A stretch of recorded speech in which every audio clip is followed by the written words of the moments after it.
അപ്പോൾ ഞാൻ അവസാനം ഇയാൾ ബാംഗ്ലൂർ ബേസ് ചെയ്തിട്ടുള്ളൊരു ഗുണ്ടയാണ്, അതുകൊണ്ടാണ് പ്രൈമറിലി അങ്ങനത്തെ ഒരു ലുക്കിലേക്കൊക്കെ എത്തിയത്. ഞാൻ ഭയങ്കര പോസിറ്റീവാണ്, അറിയാത്തതുകൊണ്ടാണ്. സിനിമയുടെ ഇതുവരെ ഇറങ്ങിയ ഔട്ടുകൾ എല്ലാവരും കണ്ടു കാണുമെന്ന് വിശ്വസിക്കുന്നു. ട്രെയിലർ, പാട്ടുകളെല്ലാം അതിൽ കൂടുതലൊന്നും പുതിയതായിട്ട് ഇനി വരാനൊന്നുമില്ല. ഇനിയുമെല്ലാം ടീസർ എന്ന് വിളിക്കണം, ട്രെയിലർ എന്ന് വിളിക്കണം, നമ്മളിതുവരെ ഒരു തീരുമാനത്തിലെത്തിയിട്ടില്ലായിരുന്നു. അപ്പോൾ അത് കണ്ടു കാണുമെന്ന് വിശ്വസിക്കുന്നു. അത് തന്നെയാണ്. ഇനി പുതുതായിട്ടൊരു ഔട്ടുകൾ വരാനുണ്ട്. മറ്റന്നാൾ സിനിമ ഇറങ്ങുവാണ്. എല്ലാവരും തിയേറ്ററിൽ തന്നെ പോയി കാണുമെന്ന് വിശ്വസിക്കുന്നു. അപ്പോൾ ഞാൻ അവസാനം എൻ്റെ ക്യാരക്ടറിൻ്റെ പേര് രംഗാന്നാണ്. അപ്പം ഇതുവരെ ചെയ്യാത്ത പുറത്തു കഥാപാത്രമായിട്ടൊക്കെ എനിക്കും തോന്നി, കണ്ടവർക്കും തോന്നി. അതാണ് ഫിലിം എന്ന് പറയാനുള്ളത്. ബാക്കി മറ്റന്നാൾ റിലീസാകാൻ പോകുന്ന പടത്തെ പറ്റി കൂടുതലൊന്നും സംസാരിക്കുന്നില്ല. Thank you.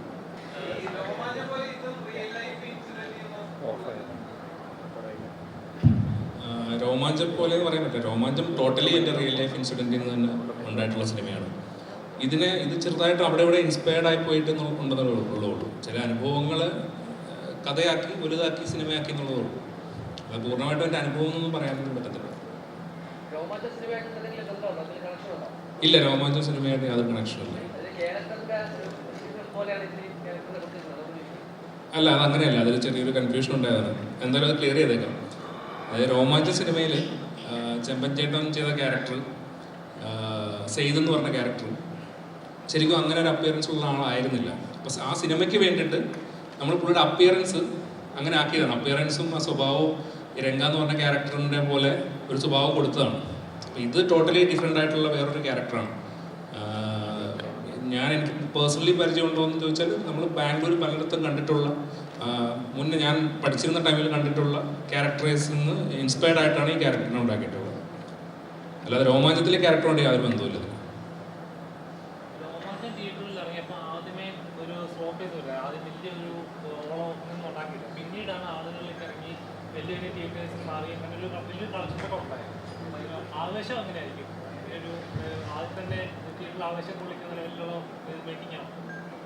ആവേശം എനിക്ക് തോന്നുന്നത് ആദ്യത്തെ ദിവസം തന്നെ തിയേറ്ററിൽ ആൾ വരുമെന്നാണ് എൻ്റെ വിശ്വാസം. അതിന് വേണ്ടിയിട്ടാണ് നമ്മൾ ശ്രമിച്ചിട്ടുള്ളത്.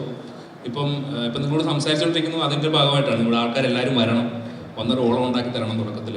അപ്പോൾ ആ ഓളത്തിൽപ്പെട്ട് മുന്നോട്ട് പോകണമെന്നാണ് വിശ്വസിക്കുന്നത്. അപ്പോൾ അതിന് വേണ്ടിയിട്ട് ഉണ്ടാക്കിയിട്ടുള്ള സിനിമയും കൂടെയാണ്. സിനിമ തിയേറ്ററിൽ നിറഞ്ഞ, അതായത് ഫുൾ ക്രൗഡോട് കൂടിയിരുന്ന് കാണേണ്ട, എൻജോയ് ചെയ്യേണ്ട ഒരു സിനിമയാണ്. ഇപ്പം നിങ്ങൾ ഫ്രണ്ടിലിരിക്കുന്ന പോലെ മിണ്ടാതിരുന്ന് കാണാൻ പറ്റുന്ന സിനിമയാണെന്ന് വിശ്വസിക്കുക. ഒച്ച ഉണ്ടാക്കിക്കൊണ്ട് തന്നെ കാണേണ്ട സിനിമയാണ്. ഉറക്കെ ചിരിച്ചും ഉറക്കെ ബഹളം ഉണ്ടാക്കിയും തന്നെ കാണേണ്ട ഒരു സിനിമയാണ്. അപ്പോൾ അതെനിക്ക് ഉറപ്പായിട്ടും തിയേറ്റർ വാച്ച് തന്നെയാണ്.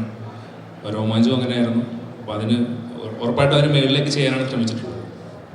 രോമാഞ്ചം ഇഷ്ടപ്പെട്ടവരും ഇഷ്ടപ്പെടാത്തവരും ഉണ്ട്. അപ്പോൾ രോമാഞ്ചം ഇഷ്ടപ്പെടാത്തവർക്ക് കൂടി ഈ സിനിമ ഇഷ്ടപ്പെടണമെന്നാണ് ഞാൻ വിശ്വസിക്കുന്നത്. അതിന് വേണ്ടിയിട്ടാണ് ശ്രമിച്ചിട്ടുള്ളത്. ചിത്രത്തിൻ്റെ പ്രൊഡ്യൂസേഴ്സിലേക്ക് എങ്ങനെയാണ് വരുന്നത്? എങ്ങനെയാണ് അവരെ? അതായത് രോമാഞ്ചം ഷൂട്ടിന് ശേഷം ഞാൻ ഈ കഥ ഡെവലപ്പായതിനു ശേഷം ഞാൻ അൻവർ റഷീദിൻ്റെ അടുത്ത് പോയിട്ട് പറയായിരുന്നു. നേരിട്ട് ഫോൺ സംസാരിച്ച് ഒരു കഥ പറയാനുണ്ടെന്ന് പറഞ്ഞു. അങ്ങനെ സജിനാണ് എനിക്ക് ആക്ച്വലി അവിടെ കണക്ട് ചെയ്തത്. അപ്പോൾ അങ്ങനെ ഞാൻ പോയിട്ട് കഥ പറയായിരുന്നു. കഥ പറഞ്ഞ് പുള്ളിക്കത് ഇഷ്ടപ്പെട്ടു. ഉടനെ തന്നെ ഫഹദിലേക്ക് എത്തി. അതങ്ങനെ പ്രൊജക്റ്റ് ആവുമായിരുന്നു. ആക്ച്വലി രോമാഞ്ചം റിലീസിന് ഞാൻ ഓൾറെഡി ആവേശത്തിൻ്റെ പ്രീ പ്രൊഡക്ഷനിലായിരുന്നു. ബാംഗ്ലൂർ ഷൂട്ട് തുടങ്ങാൻ കുറച്ച് നാളുകൾ ഉള്ളപ്പോഴാണ് രോമാഞ്ചം റിലീസാവുന്നത്. ഞാൻ ബാംഗ്ലൂരിൽ നിന്ന് വന്നിട്ടാണ് രോമാഞ്ചത്തിൻ്റെ റിലീസെല്ലാം ഇവിടെ അറ്റൻഡ് ചെയ്തിട്ട് തിരിച്ചു പോകുന്നത്. രോമാഞ്ചത്തിന് മുന്നേ തന്നെ പ്രൊജക്റ്റ് ആയിരുന്ന സിനിമയായിരുന്നു ആവേശം.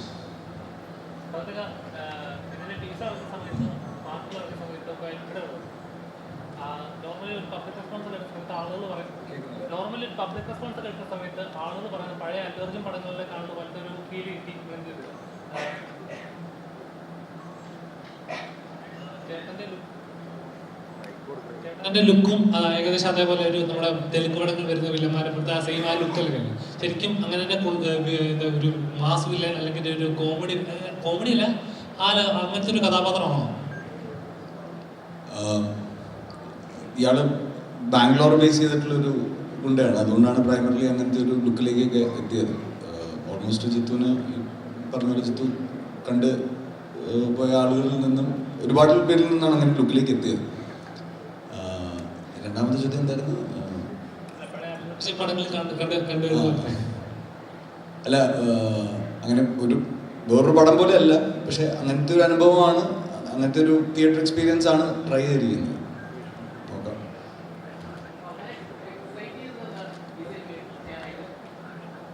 ഇതുപോലത്തെ ഒരു പരിപാടി ഞാൻ ഇതിനു മുമ്പ് പിടിച്ചിട്ടില്ല. എന്നെ ഇങ്ങനെ ആരും അഴിച്ചു വിട്ടിട്ടുമില്ല.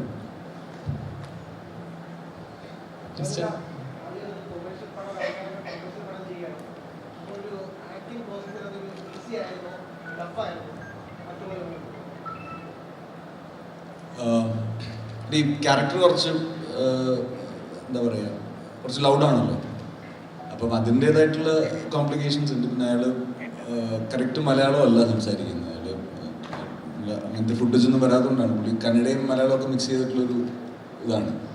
അപ്പം ഉറക്കെയാണ് സംസാരിക്കുന്നത്. അങ്ങനെയുള്ള കുറേ കാര്യങ്ങളുണ്ട്. ഇതുവരെ കാണാത്ത തരത്തിലുള്ള ഒരു പ്രൊമോഷൻ രീതിയും പെർഫോമൻസും ആയിരുന്നു ഇക്കാടെ ഭാഗത്തുനിന്ന് കാണാൻ സാധിച്ചത്. എന്തായിരുന്നു അതിന്റെ കാര്യം? കാര്യമൊന്നുമില്ല, ട്രെയിലർ പോലും ഇല്ല. ഇതൊക്കെ ചെയ്താലേ അങ്ങനെ പ്രത്യേകിച്ച് കാര്യമൊന്നുമില്ല. എനിക്ക് ഈ പടം എന്നല്ല, ചെയ്യുന്ന പടങ്ങളെല്ലാം ആൾക്കാർ കാണണമെന്ന് ആഗ്രഹമുണ്ട്. അപ്പോൾ ഇത് ഒരു ഇൻട്രോ ഈ പടത്തിന് ആവശ്യമുണ്ടെന്ന് തോന്നി. പടം കാണാൻ പോകുന്നതിന് മുമ്പ് ഈ പടത്തിനെ പറ്റി ഒരു ഇൻട്രോ ആൾക്കാർക്ക് കൊടുക്കണമെന്ന് തോന്നി.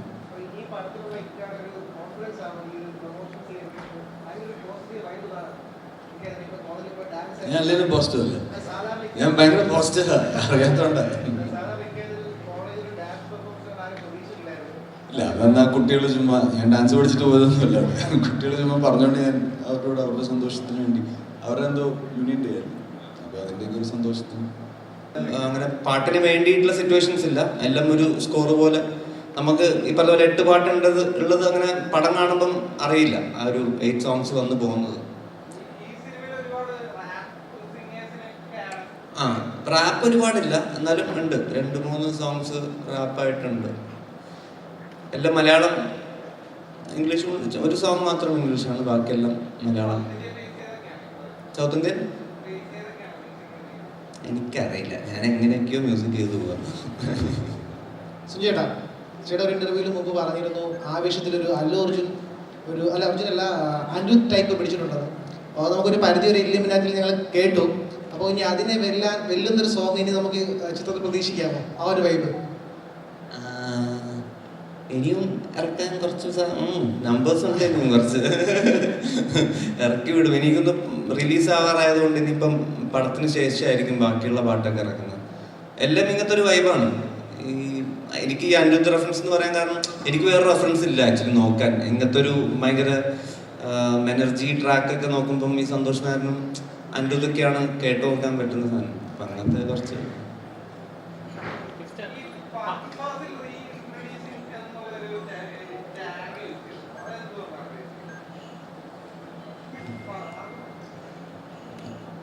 ചുമ്മാ യൂസ് ചെയ്തു കാരണമൊന്നുമില്ല. ചുമ്മാ എന്തെങ്കിലും ഒരു അല്ല, ഈ പറഞ്ഞല്ലോ, ഞാൻ ഇതുവരെയും ചെയ്യാത്ത സിനിമകളുടെ സ്വഭാവവും പെർഫോമൻസ് ആയാലും ഇങ്ങനെയൊരു സെറ്റിങ്ങിൽ ഇങ്ങനൊരു എന്താ പറയുക, ബാംഗ്ലൂരിൻ്റെ ഒരു കോളേജ് ലൈഫും സ്റ്റുഡൻറ്റ് ലൈഫും വേറൊരു സൈഡാണ് നമ്മൾ എക്സ്പ്ലോർ ചെയ്തിരിക്കുന്നത്.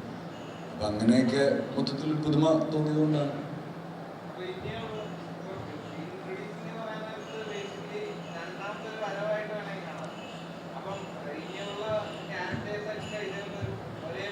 ഇത് ആക്ച്വലി പുള്ളിയുടെ സെക്കൻഡ് പേഴ്സണാലിറ്റിയാണ്. അതായത് ഇതുവരെ ചെയ്തുകൊണ്ടിരുന്ന പടങ്ങൾ ചെയ്യുമ്പോൾ ഫഹദ് ഫാസിൽ എന്ന് വയ്ക്കും, ഇനി ഇതുപോലത്തെ വേറെ എന്തെങ്കിലും മാസ് പടമോ അല്ലെങ്കിൽ കൊമേഴ്ഷ്യൽ പടം ചെയ്യുമ്പോൾ ഫഫാന്ന് വയ്ക്കും. അതിനുള്ളൊരു പരിപാടിയാണ് അത്. തുടക്കമായിട്ടുള്ള ഉള്ളൂ ഇതിൽ.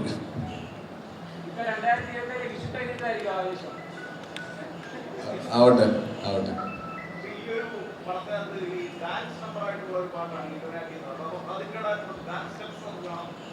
കുറെ കാണാനുണ്ട്, ഒരു ദിവസം കൂടെ വെയിറ്റ് ചെയ്താൽ മതി. ഈ പറഞ്ഞെല്ലാം ഉണ്ടോ?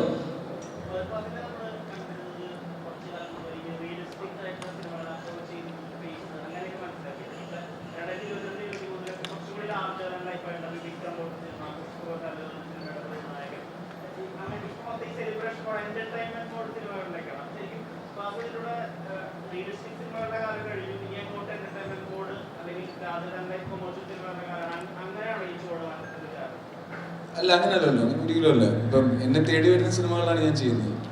അപ്പം മാക്സിമം ഓരോ സിനിമകളും ഡിഫറെൻ്റ് ആകണമെന്ന് നമുക്ക് ആഗ്രഹമുണ്ടല്ലോ. ഈ സ്വഭാവത്തിലുള്ള സിനിമകൾ ഇപ്പം ചെയ്യാൻ മെയിൻ റീസൺ എന്താണെന്ന് വെച്ചിട്ടുണ്ടെങ്കിൽ എൻ്റർടൈൻമെൻറ്റ് കുറച്ചുകൂടെ സിനിമകളിൽ വരണമെന്ന് തോന്നി. ഇപ്പം ഈ പറയുന്ന ഓഫ് ബീറ്റ് ഫിലിംസിനൊക്കെ ഇപ്പം നമുക്ക് വേറെ പ്ലാറ്റ്ഫോംസ് ഉണ്ട്. അപ്പോൾ അത് തിയേറ്ററിക്കലായിട്ട് ചിന്തിക്കണമെന്നൊന്നുമില്ല, അതിനെല്ലാം പല പല ഓപ്ഷൻസ് ഉണ്ട്. തിയേറ്ററിക്കലായിട്ട് സിനിമകൾ ചിന്തിക്കുമ്പോഴാണ് ഈ സ്വഭാവത്തിലേക്കുള്ള സിനിമകളിലേക്ക് എത്തുന്നത്.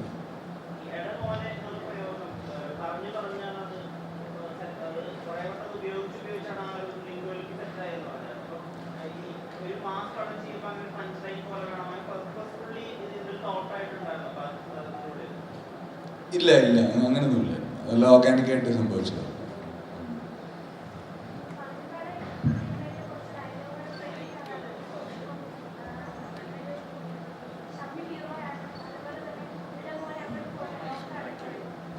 ഈ സിനിമയിലാണെങ്കിലും ഡേ മോനെ എന്ന് പറഞ്ഞൊരു ഡയലോഗ് ഭയങ്കര ട്രെൻഡിങ് ആയിട്ട് വരുന്നുണ്ട്. ഇതിൽ ഡയറക്ടറിൻ്റെയും റൈറ്ററിൻ്റെയും മാത്രം ചോയ്സാണ്, അത് ഫഹദിക്കയുടെ ഒരു കോൺട്രിബ്യൂഷൻ അവിടെ വരുന്നുണ്ടോ? നമ്മൾ ഡിസ്കസ് ചെയ്ത് വന്നതാണ്. ഇപ്പം എനിക്ക് ഓർമ്മ വന്നത്, എന്നെ സ്കൂളിൽ എൻ്റെ ഒരു സീനിയർ എന്നെ ഇങ്ങനെ വിളിക്കുമായിരുന്നു. അങ്ങനെയാണ് ഞാൻ ആദ്യം അവിടെ പറഞ്ഞു തുടങ്ങിയത്. പിന്നെ നസ്രിയൊക്കെ അത് എല്ലാവരും അത് യൂസ് ചെയ്ത് തുടങ്ങി സെറ്റിൽ ഭയങ്കര കോൺസ്റ്റൻ്റ് ആയിട്ട്. ഇപ്പോൾ ഒരുപാട് സോഷ്യൽ മീഡിയ വളരെ ആക്റ്റീവ് ആയിട്ടുള്ള ഒരാളാണ്, ഒരുപാട് ഗേൾസ് ഫാൻസ് ഉണ്ട്. നോർമലി ഇങ്ങനെ ഒരു ചിത്രം ഞങ്ങൾ പബ്ലിക് പെർഫോമൻസ് എടുത്തപ്പോൾ ഹിച്ചറിനെ കണ്ടുകഴിഞ്ഞപ്പോൾ ഹിച്ചർ പടത്തിലുണ്ടോ നയിക്കണ്ടോ?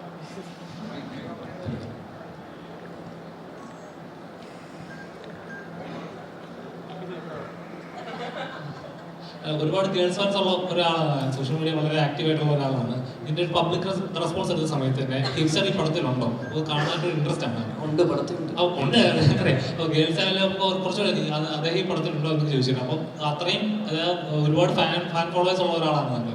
ഈ പടത്തിലേക്ക് ഇങ്ങനെ ഒരു ക്യാരക്ടർ എന്താണെന്നൊരു എങ്ങനെയാണ് ഈ പടത്തിലേക്ക് വന്നത്? പടത്തിലേക്ക് ജിത്തു ചേട്ടൻ വിളിക്കുകയായിരുന്നു. ഫസ്റ്റ് പടമാണല്ലോ, ഫസ്റ്റ് പടമല്ല, ഫസ്റ്റ് പടം. അപ്പം ഇതേപോലെ ഒരു ഫഹദിക്ക എന്ന് പറയുമ്പോൾ തന്നെ വലിയൊരു ആക്ടർ, ഒരുപാട് പടങ്ങൾ ചെയ്ത് നമ്മുടെ മലയാളികളിൽ ഇന്നും ഇപ്പോഴും ഒരുപാട് ഓർക്കുന്ന കഥാപാത്രങ്ങൾ. ഇങ്ങനെ ഒരു പ്രൊഡക്ഷനിലേക്ക് ഭാഗമാകുമ്പോൾ എന്താണ് ഫസ്റ്റ് സ്ട്രൈക്ക് ചെയ്തത്? എക്സൈറ്റ്മെന്റ് തന്നെ ആയിരുന്നു. പിന്നെ എന്താണ്, ഞാൻ മുമ്പ് പറഞ്ഞതാണ്, ഫാൻ ബോയ് മൊമെന്റ് ആയിരുന്നു അത്. ഇപ്പം എനിക്കായാലും റോഷനായാലും മിഥുൻ്റെയും ഫസ്റ്റ് പടമാണ്. അപ്പോൾ ആ ഒരു എക്സൈറ്റ്മെന്റ് തന്നെ ആയിരുന്നു അവിടെ. നമ്മൾ റൂമിലായിട്ട് അവിടെ ഷെയർ ചെയ്തുകൊണ്ടിരുന്നതും ആ ഒരു എക്സൈറ്റ്മെന്റ് ആണ്. അപ്പോൾ നമ്മുടെ ഷൂട്ട് സ്റ്റാർട്ട് ചെയ്തിട്ട് ഏകദേശം 1 month കഴിഞ്ഞിട്ടാണ് അതൊക്കെ ജോയിൻ ചെയ്തത്. അപ്പോഴെല്ലാവരും എക്സൈറ്റ്മെന്റ് ആയിരുന്നു പുള്ളിയിലൂടെ പെർഫോം ചെയ്യാനും അല്ലെങ്കിൽ എല്ലാം. ശരിക്കും ഫഹദിക്ക ഇങ്ങനത്തെ ഒരാളാണോ? കാരണം വെച്ചാൽ നോർമലി നമ്മൾ ഒരു ആക്ഷൻ പറഞ്ഞു കഴിഞ്ഞാൽ ആള് വേറെ ലെവൽ. നമ്മുടെ ടീച്ചറെ കണ്ടു കഴിഞ്ഞാലും ഡാൻസിൽ ഇതൊക്കെ ആയാലും ആള് വേറെ ലെവൽ. അത് കണ്ടു പറഞ്ഞു കഴിഞ്ഞപ്പോഴേക്കും ആളൊരു നോർമൽ ഒന്നിനും ഇല്ലാത്ത സൈലന്റ് ടൈപ്പ് അങ്ങനത്തെ ഒരു, ശരിക്കും അങ്ങനെ ഉണ്ടായിരുന്നു ആള്. ആക്ഷൻ പറഞ്ഞു കഴിഞ്ഞാൽ പിന്നെ രംഗയാണ് അത്. നമുക്ക്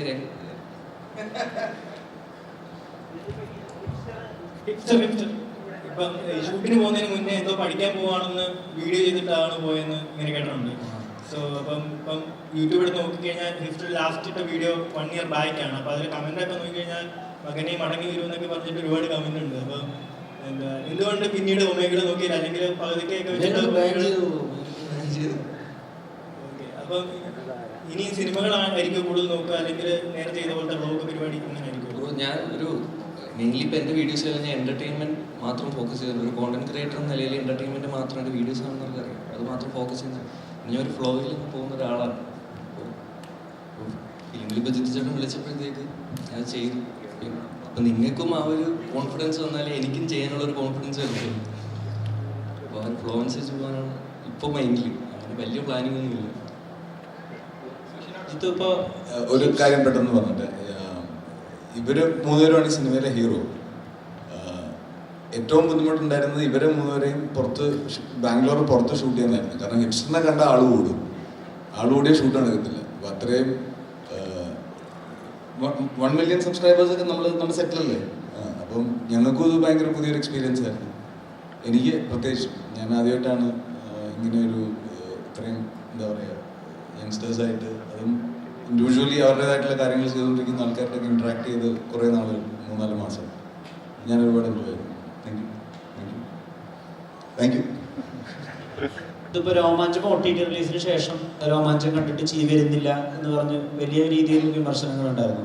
അപ്പോൾ അതുകൂടി മുന്നിൽ കണ്ടുകൊണ്ട് എല്ലാവരെയും ചിരിപ്പിക്കാം, അങ്ങനെ ചിരി നിമിഷങ്ങൾ ഉണ്ടാവണം, അത് തിയേറ്ററിൽ വർക്കാവുന്ന, അതായത് റിലീസിന് ശേഷവും ആളുകൾ പറഞ്ഞു രസിക്കുന്ന തമാശകൾ, അതായത് നമ്മുടെ പണ്ടത്തെ ഈ അൻവർ സിനിമകളിലൊക്കെ ഉള്ള പോലത്തെ തമാശകളുണ്ടല്ലോ, നമ്മൾ ഡെയിലി യൂസേജസ് പോലെ ഉപയോഗിക്കുന്ന തമാശകൾ, അങ്ങനെ ഉണ്ടാക്കാൻ റൈറ്റിംഗ് ലെവലിൽ തന്നെ അങ്ങനെ ഒരു ശ്രമമുണ്ടോ? അല്ല, എപ്പോഴും നമ്മൾ എല്ലാവരെയും എൻ്റർടൈൻ ചെയ്യിക്കാൻ തന്നെയാണ് ശ്രമിക്കുന്നത്. അത് ഇതിനും ശ്രമിച്ചു, രോമാഞ്ചത്തിനും ശ്രമിച്ചിരുന്നു, ഇതിനും ശ്രമിച്ചിട്ടുണ്ട്. അപ്പോൾ അതിലെ ആളുകൾക്ക്, അതായത് ഞാൻ പറഞ്ഞു നേരത്തെ പറയാം, അതിലിഷ്ടപ്പെടാത്ത ആൾക്കാർക്ക് കൂടി ഇത് ഇഷ്ടപ്പെടണമെന്ന് ഞാൻ ആഗ്രഹിക്കുന്നുണ്ട്, അതിനുവേണ്ടി ശ്രമിച്ചിട്ടുണ്ട്. നോക്കാം, ബാക്കി മറ്റന്നാൾ അറിയാം. അല്ല,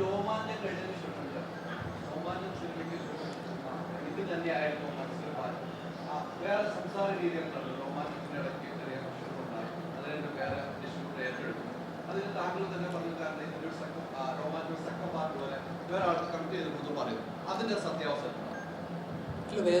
കമ്മിറ്റ് ചെയ്തതായിട്ട് ഞാൻ പറഞ്ഞിട്ടില്ല.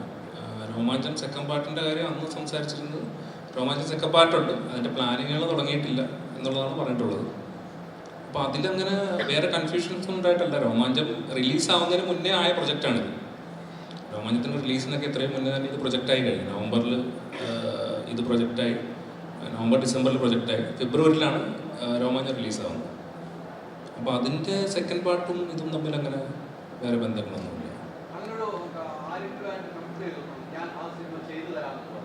അങ്ങനെ യാതൊരു കമ്മിറ്റ്മെൻറ്റ്സും ഇല്ല.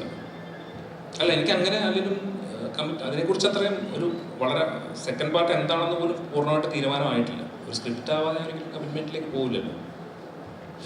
സജിൻ, ഇപ്പം നമുക്ക് മണിച്ചിത്രത്താഴിലെ ലളിത ചേച്ചിയൊക്കെ നരേറ്റ് ചെയ്തിരുന്നു ആകവല്യ എന്താണ്. അപ്പം നമ്മൾ ടീച്ചറിൽ കണ്ട അത് അപൂർവമായിട്ട് ഒരു ക്യാരക്ടറിനെ നരേറ്റ് ചെയ്യാൻ കിട്ടുന്ന ഒരു അവസരം അപൂർവമായിട്ടാണ് ഒരു ആക്ടറിന് കിട്ടുക. അപ്പൊ ഈ ചിത്രത്തിൽ അങ്ങനത്തെ ഒരു അവസരം കിട്ടിയിട്ടുണ്ടല്ലോ. ബേസിക്കലി രംഗണ്ണ ആരാണെന്ന് നരേറ്റ് ചെയ്യുന്നുണ്ടല്ലോ. എന്നെ സംബന്ധിച്ച് ഭാഗ്യമാണ് അങ്ങനെ ചെയ്യാൻ പറ്റിയത്. അത് പക്ഷേ ടീച്ചറിൽ വരും നമുക്ക് അറിയാൻ പാടില്ലായിരുന്നു. പടത്തിൽ ഓൾറെഡി അങ്ങനെ ചെയ്തു, ടീച്ചറിൽ എല്ലാവരും കട്ട് ചെയ്തിട്ട് അപ്പം നമുക്ക് സന്തോഷം. പിന്നെ ഫാദിഖാനെ പോലെ ഒരു ആക്ടറിൻ്റെ ഒപ്പം സ്ക്രീൻ ഷെയർ ചെയ്യാൻ പറ്റി വളരെ സന്തോഷം. അപ്പോൾ അത് എന്നെ സംബന്ധിച്ച് ഭയങ്കര സന്തോഷമാണ്. ഇനിയിപ്പോൾ പടം ഇറങ്ങാൻ വേണ്ടിയിട്ട് ഞാൻ വെയിറ്റ് ചെയ്തിരിക്കുകയാണ്. ഭയങ്കര എക്സൈറ്റ്മെൻറ്റിലാണ്. ഓരോ സിനിമകളും വ്യത്യസ്തമായ കഥാപാത്രമാണ് ചെയ്യുന്നത്. ആവേശത്തിലാണെങ്കിൽ വ്യത്യസ്തമായ കഥാപാത്രം, ആവേശം മാറ്റി നിർത്തി കഴിഞ്ഞാൽ അതിൽ ഏറ്റവും ഇഷ്ടപ്പെടുന്ന ഒരു കഥാപാത്രം ഏതെന്ന് ചോദിച്ചാൽ ഇത് പറയാൻ പറ്റും. ആവേശം മാറ്റി നിർത്തി പെർഫോമൻസ് വൈസോ അതോ? തീർച്ചയായും. തൊണ്ടി മുതൽ ചെയ്യുമ്പം ഒരു ഭയങ്കര പുതിയൊരു എക്സ്പീരിയൻസ് ആയിരുന്നു. എന്ന് വെച്ചാൽ എല്ലാം പോലീസുകാർ, നമ്മളൊരു സെറ്റ് ചെയ്തിട്ട് ഒരു സെറ്റ് ഉണ്ടാക്കിയിട്ട്, പോലീസ് സ്റ്റേഷൻ സെറ്റ് ഉണ്ടാക്കിയിട്ട് എല്ലാം ആക്ച്വൽ പോലീസുകാരാണല്ലോ നമ്മൾ അതിനകത്ത് ഹയർ ചെയ്തത്. ഞാനും അലൻ ചേട്ടനും മാത്രമേ ഉള്ളൂ, സുരാജ് ചേട്ടനും ആക്ടേഴ്സായിട്ട്. എനിക്കത് ഭയങ്കര പുതിയ എക്സ്പീരിയൻസ് ആയിരുന്നു. അപ്പം ഫസ്റ്റ് ഡേ എന്നെ അവിടെ കൊണ്ടുപോയിട്ട് പോത്തും പറഞ്ഞ് ഒരാളെ ബസ്സിൽ വെച്ചിട്ട് ഇങ്ങനെ മാല മോഷ്ടിച്ച് പിടിച്ചു. അയാളെ പോലീസ് സ്റ്റേഷനിൽ കൊണ്ടുവന്ന് എന്താണ് ചെയ്യേണ്ടത് അത് ചെയ്യാൻ പറഞ്ഞു. ഞാൻ ചുമ്മാ നിൽക്കുകയായിരുന്നു. പോലീസ് അവരാണ് അതെല്ലാം ചെയ്തത്. എനിക്കത് ഭയങ്കര ഒരു, ഞാൻ അതുവരെ ചെയ്യാത്തൊരു എക്സ്പീരിയൻസ് ആയിട്ട് എനിക്ക് തോന്നി. മൊത്തത്തിൽ ആ പടം ഞാൻ ഭയങ്കര എൻജോയ് ചെയ്ത ഷൂട്ട്. ഓരോ സിനിമയിലേക്ക് മാറുമ്പോൾ ഓരോ കഥാപാത്രം മാറുമ്പോൾ അതെങ്ങനെയാണ് സ്റ്റഡി ചെയ്തെടുക്കുന്ന ഒരു ഡയറക്ടറായിട്ട് സംസാരിച്ച് ഈ കഥാപാത്രത്തെ ഞാൻ ഈ ഫലം പിടിക്കാം, അല്ലെങ്കിൽ ഡയറക്ടർ മതി, അങ്ങനെ എങ്ങനെയാണ് ചർച്ച വരുന്നത്? ഒരു ഷൂട്ടിന് പോകുന്ന മുമ്പേ ഒരു ധാരണ ഉണ്ടാവും. അത് ഏത് അളവെന്നുള്ളത് ഇപ്പം ഞാൻ അവിടെ പോയി ചെയ്യുന്നത് കണ്ടിട്ട് ഇതല്ല കുറച്ചുകൂടെ ചെയ്യണം, അല്ലെങ്കിൽ അതിൽ ഇത്രയും വേണ്ട, അത് ഷൂട്ടിൻ്റെ പ്രോഗ്രസ്സിലായിരിക്കും നടക്കുന്നത്. പക്ഷെ ഒരു ധാരണ ഉണ്ടാവും. ഒരു എന്താ പറയുന്നത്, ഒരു കാരിക്കേച്ചർ പോലെ നമുക്ക് ഈ കഥാപാത്രത്തിൻ്റെ എല്ലാ വശങ്ങളും നമുക്കറിയായിരിക്കും. പക്ഷെ അത് ഷൂട്ട് തുടങ്ങി കഴിഞ്ഞിട്ടാണ് അതിൻ്റെ ഒരു കറക്റ്റ് ഡ്രാഫ്റ്റിലേക്ക് എത്തുന്നത്. പലപ്പോഴും റീഷൂട്ട് ചെയ്യാറുണ്ട്. നമ്മൾ ആദ്യ ദിവസങ്ങളിൽ ചെയ്തത് പിന്നെ കാണുമ്പോൾ അത് വർക്കാതെ പോലെ തോന്നും, അപ്പോൾ പോയത് വീണ്ടും റീഷൂട്ട് ചെയ്യും.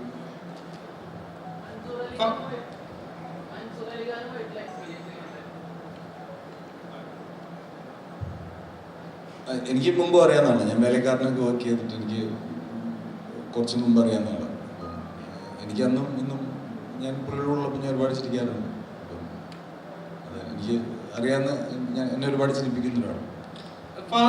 ഇപ്പൊ ഈ ചിത്രം ആവേശം അനൗൺസ് ചെയ്ത മുതൽ ഒരു ഹൈപ്പ് ക്രിയേറ്റ് ചെയ്തിരുന്നല്ലോ. ഇപ്പം അതിനുശേഷം ഇത് വേറൊരു ടൈപ്പ് പരിപാടിയാണെന്ന് സുഷിൻ പറഞ്ഞപ്പോഴൊക്കെ ഒരു ഹൈപ്പ് ക്രിയേറ്റ് ചെയ്തു. ഫഹദിന്റെ ലുക്കിലൊക്കെ ഒരു ഹൈപ്പ് ക്രിയേറ്റ് ചെയ്തു. അത് കഴിഞ്ഞിട്ട് ഒരു ദിവസം കൊണ്ട് ധ്യാൻ വന്ന് രാവിലെ മുതൽ വൈകുന്നേരം വരെ ഇന്റർവ്യൂ കൊടുത്തിട്ട് ആ സീൻ മൊത്തം ധ്യാൻ കൊണ്ടുപോയി, ആ ഹൈപ്പ് മൊത്തം ധ്യാൻ കൊണ്ടുപോയി. അതിനെങ്ങനെയായിരുന്നു നോക്കിക്കൊണ്ട്? നല്ല കാര്യം, എനിക്കെന്താ ചെയ്യാൻ പറ്റുക, അത് നല്ല കാര്യം. എനിക്ക് എൻ്റെ സിനിമയെ പറ്റി സംസാരിക്കാൻ പറ്റുള്ളൂ. അപ്പോൾ അത് മറ്റന്നാൾ റിലീസാവും. അത് റിലീസായിട്ട് ആൾക്കാർ ഇന്റർവ്യൂ ഒക്കെ കാണാം. ധ്യാൻ്റെ ഇന്റർവ്യൂ ഒക്കെ കാണാം.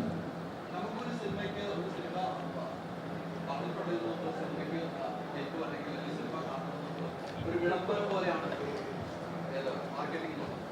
ഇപ്പൊ ഇന്റർവ്യൂ ആണെങ്കിൽ വളരെ ഇതിനൊരു ഇന്റർവ്യൂ കൊടുത്താൽ നമുക്ക് വന്നിട്ട് ഒരു ഡീപായി വന്നിട്ട് ആകെ ഒരു ഇന്റർവ്യൂ മാത്രം ഇന്റർവ്യൂ മാത്രം വന്നിട്ട് അത് നമുക്ക് കണ്ടതുമാണ്. എന്തുകൊണ്ടാണ് അതൊരു ഇന്റർവ്യൂസിലേക്ക് വേണ്ട? അപ്പൊ അത് സമയക്കുറവാണ്, എന്താണെന്ന് പറഞ്ഞാൽ? ഞാൻ ഹൈദരാബാദാണ്. ഞാൻ പുഷ്പ ഷൂട്ട് ചെയ്തുകൊണ്ടിരിക്കുകയാണ്. ഇന്ന് വൈകിട്ട് ഞാൻ തിരിച്ചു പോകും വീണ്ടും. റിലീസിൻ്റെ അന്നൊരു ദിവസത്തേക്ക് ഞാൻ വരും. അതൊരു സൈഡ്. രണ്ടാമത്തെ സൈഡ്, മിനിഞ്ഞാന്നാണ് പടം ലോക്കായത്. ഒരു ട്രെയിലർ കട്ട് ചെയ്യാൻ പോലും നമുക്ക് സമയം കിട്ടിയിട്ടില്ല. എല്ലാവരും ബിസി ആയിരുന്നു. പ്രൈമറിലി മറ്റ് ടെക്നീഷ്യൻസ് മറ്റ് പടങ്ങളൊക്കെ ആയിട്ട് ബിസി ആയിരുന്നു. എല്ലാവരും ഈ സിനിമയിലേക്ക് എത്തിയപ്പോഴത്തേക്കും അതിൻ്റെതായിട്ട് ഡിലേ ഉണ്ടായി. പടം തീരാൻ അതിൻ്റെതായിട്ടുള്ള ഡിലേ ഉണ്ടായി. അപ്പം അതിലായിരുന്നു ഫോക്കസ്. പടം ഭംഗിയായി തീർത്ത് തിയേറ്ററിൽ കൊണ്ടുവരിക. പിന്നെ എപ്പോഴും നമ്മൾ പുതിയതായിട്ടൊരു കാര്യം ചെയ്യുമ്പോൾ, നമ്മളിപ്പം ഞാൻ സ്ഥിരം ചെയ്യുന്ന ഒരു പരിപാടിയാണെങ്കിൽ എനിക്കിങ്ങനെ ഒന്നും പറയണമെന്നില്ല. അപ്പം സത്യേട്ടൻ്റെ ഇപ്പം ഞാൻ പ്രകാശനൊക്കെയാണെങ്കിൽ ഞാൻ പ്രൊമോഷനൊന്നും വന്നിട്ടില്ല. കാരണം ഞാനും സത്യേട്ടനിൽ നിന്നും ആൾക്കാർ എന്താണ് എക്സ്പെക്ട് ചെയ്യുന്നത്, അതാണ് കേറ്റർ ചെയ്യുന്നത് ഞങ്ങൾക്ക് രണ്ടുപേർക്കും ക്ലിയർ ആയിരുന്നു. ഇതിൽ ജിത്തുവും പുതിയതായിട്ടൊരു സാധനമാണ് ട്രൈ ചെയ്യുന്നത്, ഞാൻ പുതിയതായിട്ടൊരു സാധനമാണ് ട്രൈ ചെയ്യുന്നത്. എന്നെ ഇതുപോലെ ആരും കണ്ടിട്ടില്ല അതിനു മുമ്പ്. അപ്പം പടത്തിനൊരു ഇൻട്രോ കൊടുക്കേണ്ടത് ആവശ്യമായിട്ട് തോന്നി. അപ്പം അതുകൊണ്ടാണ്. ഇതിലൊന്നുമല്ല ഞാൻ വിശ്വസിക്കുന്നത്. എൻ്റെ ജോലി സിനിമകൾ ചെയ്യാന്നുള്ളതാണ്. നല്ല സിനിമയാണെങ്കിൽ സിനിമ എൻ്റെ ജോലി എടുത്തോളൂ, സിനിമ പ്രൂവ് ചെയ്തോളൂ. ഇല്ല. മാമന്നൻ ചെയ്തതിന് ശേഷം മാരി സെൽവരാജിന്റെ അടുത്ത് പിറ്റേ ദിവസം ഒരു സീൻ ഷൂട്ട് ചെയ്യാൻ, ഈ മാമന്നന്റെ ഷൂട്ടിൽ ഒരു സീൻ എടുത്തതിന് ശേഷം പിറ്റേ ദിവസം മാരി സാറിന്റെ അടുത്ത് ചേട്ടൻ ചെന്നിട്ട് നമ്മൾ ഇന്നലെ എടുത്ത സീൻ റീക്രിയേറ്റ് ചെയ്യാമെന്ന് അങ്ങോട്ട് പറഞ്ഞായിട്ട് കേട്ടിട്ടുണ്ട്. ഇതൊരു പുതിയ പരിപാടിയാണ്. അപ്പം ഇതിൽ അത്തരത്തിൽ എടുത്ത സീൻ പിന്നീട് വേറെ രീതിയിൽ ചെയ്യാം എന്ന് പറഞ്ഞ് ചേട്ടൻ ഡയറക്ടറിന്റെ അടുത്ത് അപ്രോച്ച് ചെയ്ത് അങ്ങനെ എന്തെങ്കിലും സിറ്റുവേഷൻ ഉണ്ടായിട്ടുണ്ടോ? ഉണ്ട്. എൻ്റെ സിനിമ ജീവിതത്തിൽ അങ്ങനെ ഒരുപാട് എല്ലാ സിനിമകളിലും അത് ഉണ്ടായിട്ടുണ്ട്. ഞാൻ പോയി റീഷൂട്ട് ചെയ്യണമെന്ന് ഞാൻ ആവശ്യപ്പെടുന്നു. ഏറ്റവും കൂടുതൽ സമയമെടുത്ത് റീഷൂട്ട് ചെയ്ത് അങ്ങനെ എന്തെങ്കിലും ഇൻസിഡന്റ് ഉണ്ടായിട്ടുണ്ടോ? സമയമെടുത്ത് പണിയായിട്ട് നടന്ന ഇല്ല, പെട്ടെന്ന് ഓർത്ത് പറയാനൊന്നുമില്ല. പക്ഷെ എനിക്കെപ്പോഴും അങ്ങനെ റീഷൂട്ട് ചെയ്യുമ്പോൾ കുറേ കൂടെ ആ സീൻ കൺട്രോളിൽ വന്ന പോലെ എനിക്ക് തോന്നാറുണ്ട്. അതുകൊണ്ടാണ് ഞാൻ എപ്പോഴും അത് ഓപ്റ്റ് ചെയ്യുന്നത്. ട്രാൻസിലൊരു സീക്വൻസ് ഉണ്ടായിരുന്നു. എത്ര റീഷൂട്ട് ചെയ്തിട്ടും ശരിയാകാതെ ആദ്യം ഷൂട്ട് ചെയ്ത് വെച്ച ഒരു ഇൻസിഡന്റ്.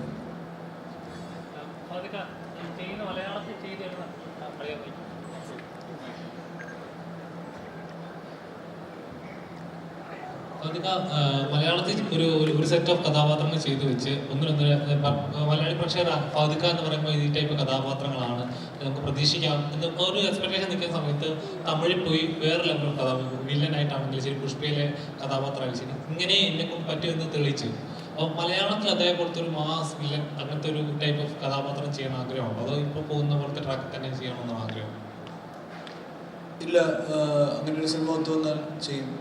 ചർച്ചകളുണ്ട്. വേറൊരു ഹീറോ മലയാളികൾക്ക് സെറ്റ് ഒരാൾ ഇങ്ങനെ ഫിക്സ് ചെയ്ത് കഴിഞ്ഞാൽ പെട്ടെന്ന് അത് ബ്രേക്ക് ചെയ്ത് മലയാളത്തിൽ തന്നെ നിയമം അത് സെറ്റ് ആവുമോ, ചേരുന്നുണ്ടോ? അങ്ങനെ എപ്പോഴും പെട്ടെന്നൊരു ബ്രേക്ക് ഉണ്ടപ്പോൾ ഒരു അന്യഭാഷയിൽ ചെയ്ത് കാണുമ്പോൾ വാവും എന്ന് തോന്നുന്നു. അതാ സ്വന്തം ഭാഷയിൽ ചെയ്യുമ്പോഴേക്കും അത് ചേരുമായിരുന്നോ, പുള്ളിക്കാരൻ ഈ സോണല്ലേ സേഫ് ആയിട്ടുള്ളത് എന്നൊരെപ്പോഴും നമ്മൾ പറയാറുണ്ട്. അങ്ങനൊന്നും ഇല്ലാന്ന് തോന്നുന്നു. എന്തായാലും എനിക്ക് അങ്ങനെ ഒരു സിനിമ ഞാൻ ചെയ്ത് കഴിഞ്ഞാൽ ആൾക്കാരെങ്ങനെ റിയാക്ട് ചെയ്യുന്നുള്ളത് എനിക്ക് കറക്റ്റ് അറിയാൻ പറ്റുള്ളൂ. കഥകൾ അങ്ങനെ വരുന്നുണ്ടോ? വരുന്നു.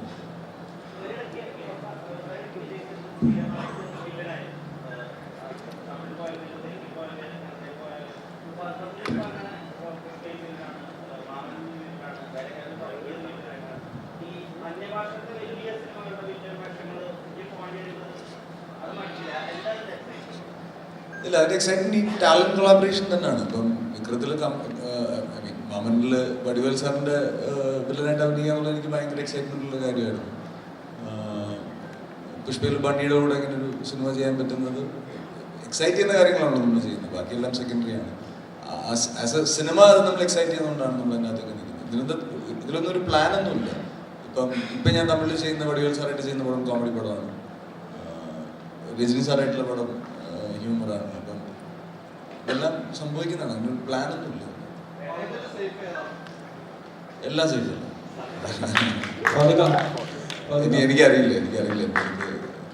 ഇതൊന്നും ഞാൻ പറഞ്ഞില്ല, ഇതൊന്നും പ്ലാൻ ചെയ്ത് സംഭവിക്കുന്നല്ല. നമ്മളെ വിശ്വസിക്കുന്ന കുറെ ആൾക്കാർ തരുന്ന എനർജിയും കോൺഫിഡൻസും ആണ്.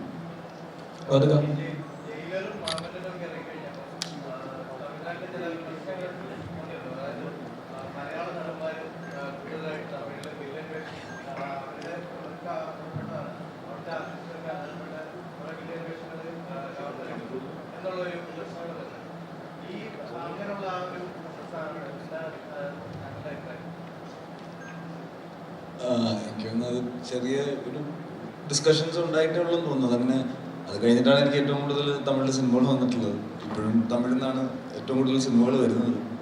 അങ്ങനെയൊന്നുമില്ല, എല്ലാവരും എന്താ പറയുക, ഒരു നേരത്തെ പറഞ്ഞ പോലെ ടാലൻറ്റ് കൊളാബറേഷൻ ആയിട്ട് തന്നെ കാണുന്നുള്ളൂ. അല്ലാതെ നമ്മളവിടെ പോയി തമിഴ് സിനിമ ചെയ്ത് തമിഴ് സിനിമ എന്നേക്ക് മാറ്റാനൊന്നും ഉള്ളൂ. നമ്മളവിടെ പോയി നമ്മുടെ ഫ്രണ്ട്സ് വിളിക്കുന്നു. എന്നെ സംബന്ധിച്ചിടത്തോളം എനിക്കിപ്പം കമൽ സാറായിട്ടുള്ള റിലേഷൻ, രജനി സാറായിട്ടുള്ള റിലേഷൻ ഒക്കെ ഇങ്ങനെ പോയി സിനിമകൾ ചെയ്തിട്ടുള്ളതുകൊണ്ടാണ് ഞാനതെല്ലാം വളരെ പോസിറ്റീവായിട്ടാണ്. എൻ്റെ പേര് ഫാസിൽ എന്നാണ്. എൻ്റെ ചോദ്യം എന്ന് വെച്ചിട്ടുണ്ടെങ്കിൽ ഇപ്പോൾ ടീച്ചറിൻ്റെ സമയത്ത് എൻ്റെ ജീവിതത്തിൽ എനിക്ക് ഏറ്റവും പേടിയുള്ള കാര്യം ഫാസിൽ നിന്ന് ചോദ്യം ചെയ്യുക. അപ്പോൾ അത് ഉമ്മയോടൊക്കെ പറഞ്ഞിട്ട് ഞാൻ വീട്ടിൽ പോകുള്ളൂ. എന്നോട് ചോദ്യങ്ങളൊന്നും ചോദിക്കരുത് എന്ന് പറഞ്ഞിട്ട് ഞാൻ വീട്ടിൽ പോകുന്നത്. ഇപ്പോൾ ടീച്ചറിൻ്റെ ചില കട്ടുകൾ ഈ രാജമണിക്കത്തിൻ്റെ ചെറിയൊരു റെഫറൻസ് പോലെ കാണിക്കുന്നുണ്ട്, സ്പെക്കാലും സ്ലാങ്ങിൻ്റെ ചെറിയൊരു ആയിരുന്നു. അപ്പോൾ ഇതിൻ്റെ എങ്ങനെ ബ്രീഫ് ചെയ്യാൻ നേരത്ത് അൻവർക്കാട് എന്തെങ്കിലും ടിപ്സോ അങ്ങനെ കാര്യങ്ങൾ എന്തെങ്കിലും ഉണ്ടായിരുന്നോ? ഇല്ല, രംഗ ആദ്യം എന്നോട് പറയുമ്പോൾ തന്നെ രംഗ ഇങ്ങനെയൊക്കെ ആയിരുന്നു എന്നുള്ളത് ജിത്തു ക്ലിയർ ആയിട്ട് പറഞ്ഞു. എന്നോട് കഥ പറയുമ്പോൾ തന്നെ രംഗ വെള്ളയൊക്കെ ഇട്ട് ഗോൾഡൊക്കെ ഇടുന്നൊരു ആൾ തന്നെയായിരുന്നു.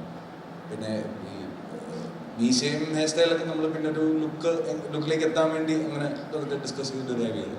അല്ലാതെ വേറൊരു സിനിമയുടെ റെഫറൻസ് വെച്ചിട്ട് ചെയ്തതല്ല.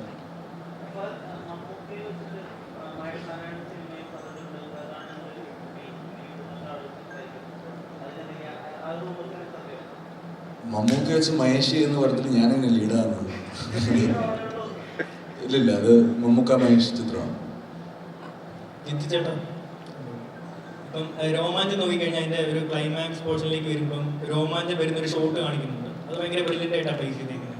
അപ്പം ആവേശത്തിലേക്ക് വരുമ്പോൾ ഈ ഒരു ടൈറ്റിൽ എങ്ങനെയാണ് വരുന്നത്, അല്ലെങ്കിൽ സിനിമയും ടൈറ്റിലും തമ്മിലുള്ള കണക്ഷൻ? അല്ല, ആവേശം എനിക്ക് തോന്നുന്നു നമ്മൾ എടുത്തിട്ടുള്ളത് അത് കാണുമ്പോൾ എപ്പോഴും തോന്നുന്നത്, അതിൽ ഏറ്റവും കൂടുതൽ തോന്നുന്നൊരു വികാരമാണ് ഈ ആവേശം എന്ന് പറയുന്നത്. അപ്പോൾ അത് തന്നെയാണ് ഈ പടത്തിൽ പ്ലേസ് ചെയ്തിട്ടുള്ളത്.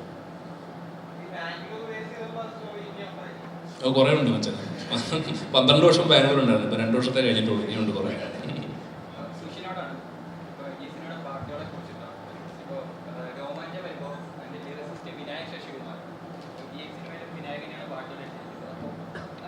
പാട്ടുകൾ കേൾക്കുമ്പോൾ നമുക്ക് വളരെ രോമാഞ്ചം കണ്ടുകൊണ്ട് പലപ്പോഴും ആ പാട്ടുകൾ ആ സിനിമയുടെ കഥ പറഞ്ഞു തരുന്നുണ്ട് പല രീതിയിൽ. ഇതിനകത്തും ചില പാട്ടുകളൊക്കെ കേൾക്കുമ്പോൾ ഈ വിനായകും സുഷിനുമായിട്ടുള്ളൊരു കോമ്പിനേഷൻ, കാരണം കുറേ ഹിറ്റ് പാട്ടുകളുണ്ട്.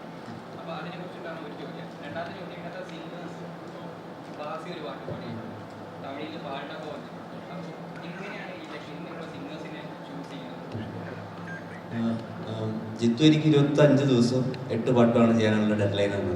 അപ്പം നമ്മൾ 2 ദിവസത്തിലൊരു പാട്ട് ചെയ്യുക, അങ്ങനെയാണ് നമ്മൾ ഇരിക്കുന്നത്. ജിത്തു ഡെയിലി വരും, ഞാൻ അകത്തിരുന്നെങ്കിൽ ചെയ്യും, ജിത്തു പുറത്തുനിന്നെങ്കിൽ ബുക്ക് വായിച്ചിരിക്കും. അപ്പോൾ ഒരു ട്യൂൺ ഐഡിയ ഒക്കെ ആയിട്ട് വരും. വിനായക് എന്താണെന്ന് വെച്ചാൽ നമ്മൾ ഓൾറെഡി ആ ഒരു കോമ്പിനേഷൻ പിടിച്ചതുകൊണ്ട് വേറെ പോകുന്നതിന് വരെ നമ്മൾ വിനായകനായിട്ട് ഓൾറെഡി വർക്കായിട്ടുള്ളൊരു കോമ്പിനേഷനായിട്ട് തോന്നി. പിന്നെ നമുക്ക് 3 പേർക്കും കമ്മ്യൂണിക്കേറ്റ് ചെയ്യാൻ കുറച്ച് ഈസിയാണ്. അപ്പം അതുകൊണ്ടാണ് വിനായക് ഇതിൽ എല്ലാ പാട്ടും എഴുതിയിരിക്കുന്നത്.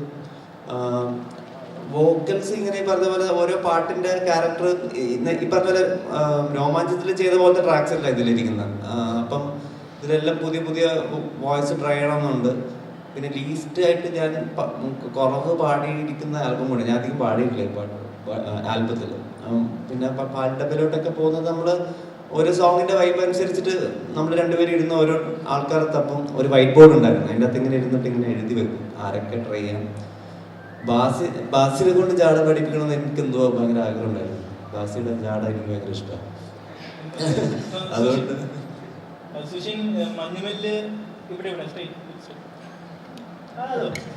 മഞ്ഞുമല്ല് എന്താ വേടനായിട്ട് കൊളാബറേറ്റ് ചെയ്ത് ഇപ്പം ഇതിൽ നോക്കുമ്പോൾ ഡബ്സി ആയിട്ട് വർക്ക് ചെയ്തിട്ടുണ്ട്. അപ്പൊ ഇവരോടൊപ്പം ഒക്കെ വർക്ക് ചെയ്ത് കഴിഞ്ഞപ്പോൾ ഉള്ള മ്യൂസിക് ഡയറക്ടർ ഉണ്ടായ ഒരു ചേഞ്ച് എന്താണ്? ഈ ഇൻഡിപെൻഡന്റ് കുറെ ആർട്ടിസ്റ്റ് ഉണ്ടല്ലോ നമ്മുടെ ഇവിടെ. അപ്പം എല്ലാവരെയും ഈ വോയിസ് തപ്പി പോകുമ്പോൾ ആക്ച്വലി കുറെ ആൾക്കാർ നമ്മുടെ ഇടയിൽ തന്നെ ഉണ്ട് എന്നുള്ളത് മനസ്സിലായി. ഇപ്പൊ ഡാപ്സി ആണെങ്കിലും ഡാപ്സിയുടെ ഒക്കെ പോലത്തെ ഒരു വോയിസ് ക്യാരക്ടർ ആക്ച്വലി ഭയങ്കര റയറാണ് നമുക്ക് കേൾക്കുന്ന അങ്ങനത്തെ സൗണ്ടും പരിപാടികളും. അതാണ് കൂടുതലും ഇൻഡിപെൻഡന്റ് ആർട്ടിസ്റ്റിനെയാണ് ഇതിനകത്ത് ഫീച്ചർ ചെയ്യാൻ നോക്കിയിരിക്കുന്നത്. കൂടുതലും സ്ഥിരമായിട്ട് പാടുന്ന ആൾക്കാരെക്കാളും തപ്പിയെടുത്ത്. പിന്നെ എന്താ ബാസി ഇതേപോലെ സുഷിന്റെ പടത്തിൽ പാടണം എന്ന് ചോദിച്ച് ഇതിൽ മുന്നേ ചോദിച്ച് അവസരം മേടിച്ചിട്ടുണ്ടെന്നൊക്കെ പറഞ്ഞിട്ടുണ്ട്. അപ്പൊ ഇതില് ബാസി പറഞ്ഞു അമലേട്ടന്റെ പടത്തില് അമലേട്ടനോടൊക്കെ ഇതേപോലെ ചോദിച്ചിട്ടുണ്ട് പാട്ട് പഠിക്കുന്നത്. അപ്പൊ അത്തരത്തിൽ ഇന്ന് സുഷിനോട് ചോദിക്കാറുണ്ടോ ബാസി? അതെ, എനിക്ക് അവന്റെ ജാട ഭയങ്കര ഇഷ്ടമാണ്, അങ്ങനെ ചോദിക്കില്ല. എന്റെ ആവശ്യമാണ് ബാസി പാടണമെന്നുള്ളത്. കാരണം ആ വോയിസ് അല്ലാണ്ട് എനിക്ക് വേറൊരു സൗണ്ട് വരുന്നില്ല ജാടപ്പാട്ടിന്. അപ്പൊ അങ്ങനെ ഞാൻ ബാസിക്ക് ചുമ്മാ ട്രാക്ക് അയച്ചു കൊടുക്കലും ബാസി എന്ന് പറഞ്ഞപ്പോ ഒന്ന് പാടിപ്പിച്ചു, അത്രേ ഉള്ളൂ. ഉറപ്പായിട്ടും പഠിപ്പിക്കും. ഈ ആവേശത്തിന്റെ ഒരു പ്രൊഡക്ഷൻ നോക്കുകയാണെങ്കിൽ ഫുള്ള് വലിയ കളർ പരിപാടികളാണ്. ഭയങ്കര ഒരു വലിയ സ്കെയിലായിട്ട് നമ്മൾ മലയാളത്തിനെ കണ്ട് വരാത്ത കുറെ കാര്യങ്ങളാണ് ഇതിനകത്ത്. ഫസ്റ്റ് ഇവിടെ രോമാഞ്ചം എന്ന് പറയുന്നത് ഒരു വീട് അത് ചുറ്റിപ്പറ്റി അങ്ങനെ വരുമ്പോൾ ഇതിനകത്ത് ഇഷ്ടംപോലെ ക്യാരക്ടേഴ്സും ഭയങ്കര പ്രൊഡക്ഷൻ തന്നെ ഭയങ്കരമായിട്ട് വലിയൊരു സ്കെയിൽ വന്നിട്ടുണ്ട്. അപ്പോൾ ഈ രണ്ടാമത്തെ സിനിമയിൽ ഇത്രയും വലിയൊരു ചേഞ്ച് വരുമ്പോൾ അതെങ്ങനെയാണ് ഹാൻഡിൽ ചെയ്തത്? അതിൻ്റെ ഒരു പ്രിപ്പറേഷൻ പരിപാടി കണ്ടിരുന്നത്? അല്ലതാ കഥ ഡിമാൻഡ് ചെയ്തുകൊണ്ടാണ് ഇപ്പോൾ അങ്ങനെ വന്നത്. രോമാഞ്ചത്തിന് അതായിരുന്നു ആവശ്യം, അതുകൊണ്ട് രോമാഞ്ചം അങ്ങനെ എടുത്തു. ആവേശത്തിന് ഇപ്പോൾ അങ്ങനെ ഒരു സ്കെയിലാണ് ആവശ്യം, അങ്ങനെയാണ് കഥ പറയുന്നത്. അതിൻ്റെ സിറ്റുവേഷനും ക്യാരക്ടേഴ്സും പുരോഗമിക്കുന്ന രീതിയും ലൊക്കേഷനും എല്ലാം അങ്ങനെയാണ്. അപ്പോൾ അതുകൊണ്ടാണ് നാച്ചുറലി അതങ്ങനെ വലുതായിട്ടുള്ളത്. അതെങ്ങനെ ഹാൻഡിൽ ചെയ്ത് പോകുന്നു വെച്ചാൽ നമ്മളൊരു ദിവസം ഒരു സിനിമ ഒരുമിച്ചല്ലോ എടുക്കുന്നത്, ഓരോ ഷോട്ട് ചെയ്തല്ലോ, എളുപ്പമാണത്.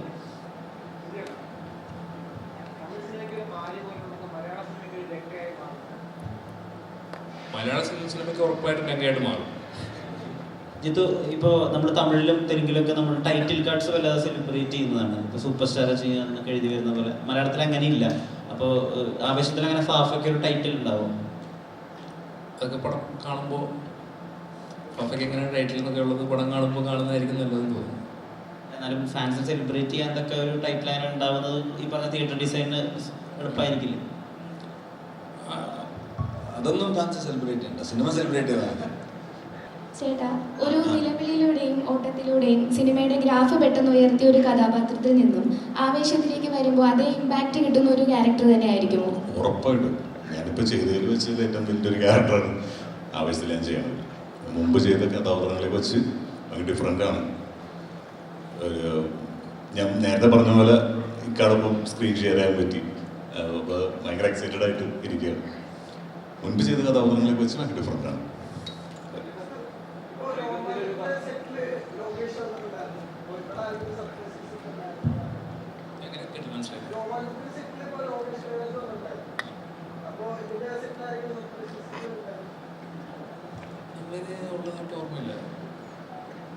സജീവ് ബാബു ഈ പ്രമേയത്തിൽ നല്ലൊരു കഥാപാത്രത്തെ വന്നിട്ട് അത് മാറ്റി നിർത്തിയിട്ടാണ് ആവേശത്തിലേക്ക് വന്നത് നമ്മൾ പറഞ്ഞു കേട്ടിട്ടുണ്ട്. അതുപോലെ നല്ല രീതിയിൽ ജിം വർക്കൗട്ടൊക്കെ ചെയ്തിട്ടാണ് ഈ കഥാപാത്രത്തിലേക്ക് വന്നതെന്ന് കേൾക്കുന്നുണ്ട്. എങ്ങനെ ഉണ്ടായിരുന്നു ആവേശം? പ്രമേയം മാത്രമല്ല, കുറേ സിനിമകൾ മാറ്റി വെച്ചിട്ടാണ് ആവേശം ചെയ്യണം. ഞാൻ പറയണം, ഞാൻ ഷൂട്ട് നീട്ടി പോയതാണ് പുള്ളിക്ക് പ്രമേയത്തിൽ നിന്ന് മാറേണ്ട വന്നത്. ഞാൻ സമയത്തിന് ഷൂട്ട് ചെയ്തില്ല, കറക്റ്റ് സമയത്ത് ഷൂട്ട് തീർത്തുമില്ല. സോറി കേട്ടോ.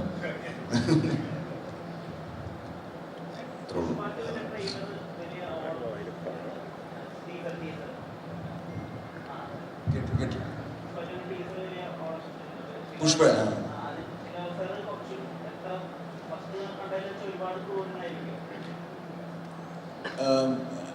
വേറൊരു ഇൻട്രസ്റ്റിംഗ് ട്രാക്കാണ്. അതിന് ക്രൂരതയും പരിപാടിയൊന്നുമില്ല. ഭയങ്കര ഇൻട്രസ്റ്റിംഗ് വേറൊരു ട്രാക്കാണ്. രസമാണ്.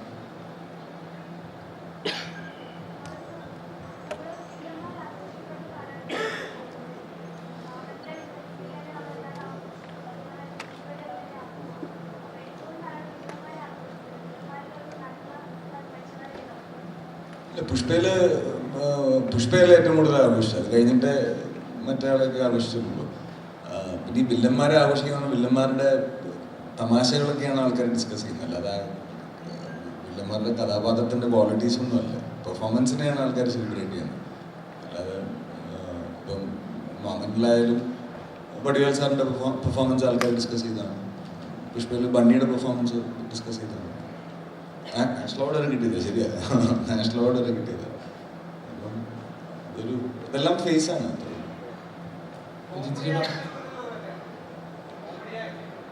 ആവശ്യം പറയാം.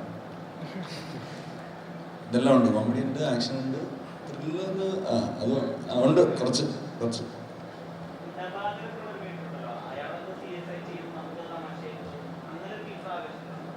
ഒറ്റ ദിവസം മതി.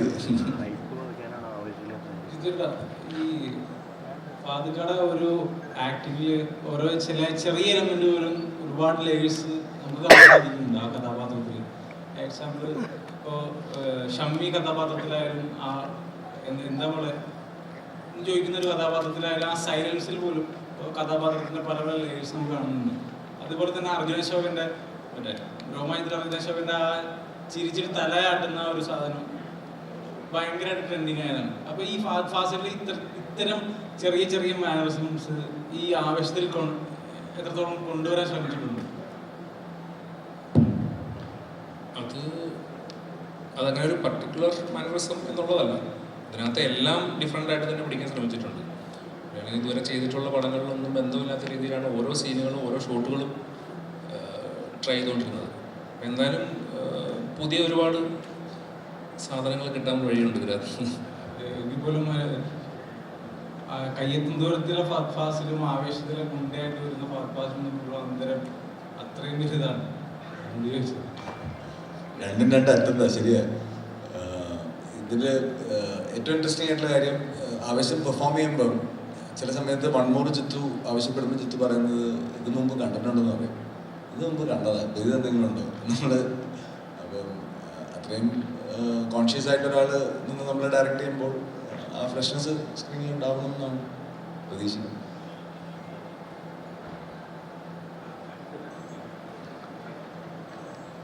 അപ്പോൾ എല്ലാവരും ഏപ്രിൽ 11 പടം കാണുക,